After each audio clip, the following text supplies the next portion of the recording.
تو 12 مہینوں کا بھی کوئی سید ہے، اور وہ جو سید الشہور ہے اسی کو ماہ رمضان المبارک کہتے ہیں۔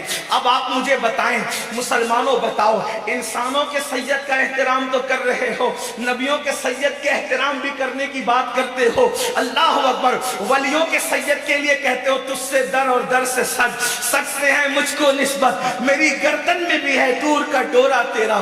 تو پھر کیا تکلیف ہے آپ کو سید الشہور سے کہ آپ سارے سیدوں کا احترام کر رہے ہیں، لیکن جو مہینوں کا سید ہے آپ اس کی تعظیم کی بات نہیں کرتے، آپ اس کے احترام کی بات نہیں کرتے؟ کہا نہیں مولانا ہم تو اس کی بھی عزت کرتے ہیں۔ تو دیکھو جو انسانوں میں سید ہیں ان کی تعظیم کیا، اگر وہ آئے تو کھڑے ہو جانا پڑے گا، یہی ہے نا ان کی تعظیم۔ اب ذرا بات سننا، اصل میں بات یہ ہے کہ میں آپ کے سامنے اس لہجے میں بات کرنا چاہتا ہوں جو آپ سمجھ سکتے ہیں، اور شاید آسان ہی کر رہا ہوں، توجہ فرمائے۔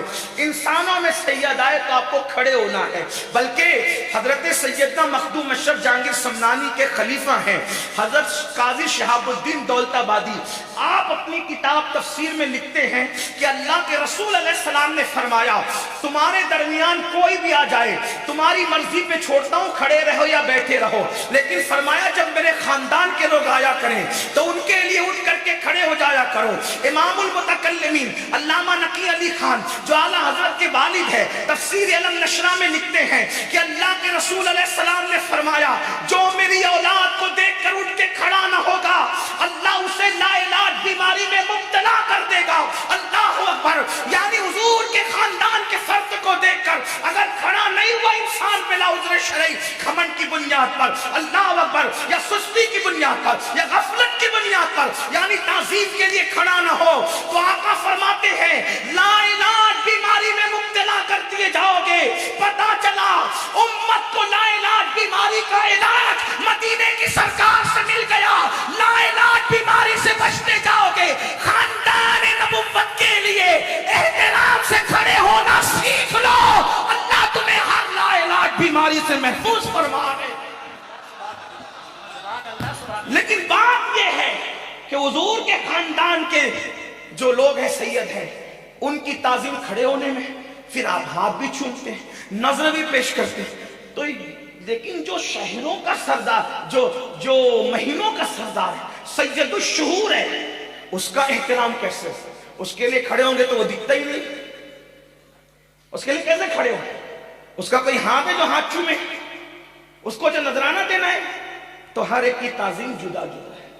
جو انسانوں میں سید ہے کھڑے ہوں گے، ہاتھ چومیں گے، نظر دیں گے، یہ کریں گے، کھلائیں گے پلائیں گے، یہ تعظیم ہے نا؟ صحیح ہے۔ لیکن سید الشہور آ رہا ہے تو اس کے ہاتھ ہی نہیں کہ ہاتھ چومیں، اس کی تعظیم کیا ہے، اس کا احترام کیا ہے؟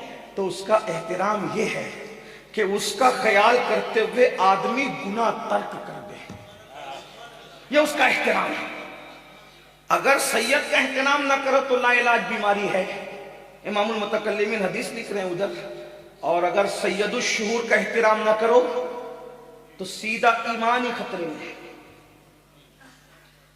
لوگ یہ سن کر کے نعرے لگاتے ہیں کہ رمضان شریف میں ایک نیکی کا 70 ملتا ہے، میں نے کہا مبارک ہو، لیکن دوسرا رخ بھی تو دیکھو۔ رمضان شریف کچھ لوگوں کو جنتی بنانے آ رہا ہے تو کچھ کو جہنمی بنانے بھی آ رہا ہے۔ جیسے قرآن کی شان یضل بہ کثیرا ویہدی بہ کثیرا، ہر چیز کے دو رخ ہوتے ہیں سکے کے، ماں باپ جنت بھی ہے، ماں باپ جہنم بھی ہے، خدمت کر لو تو جنت ہے، ناراض کرو تو جہنم ہے۔ اسی طریقے سے رمضان شریف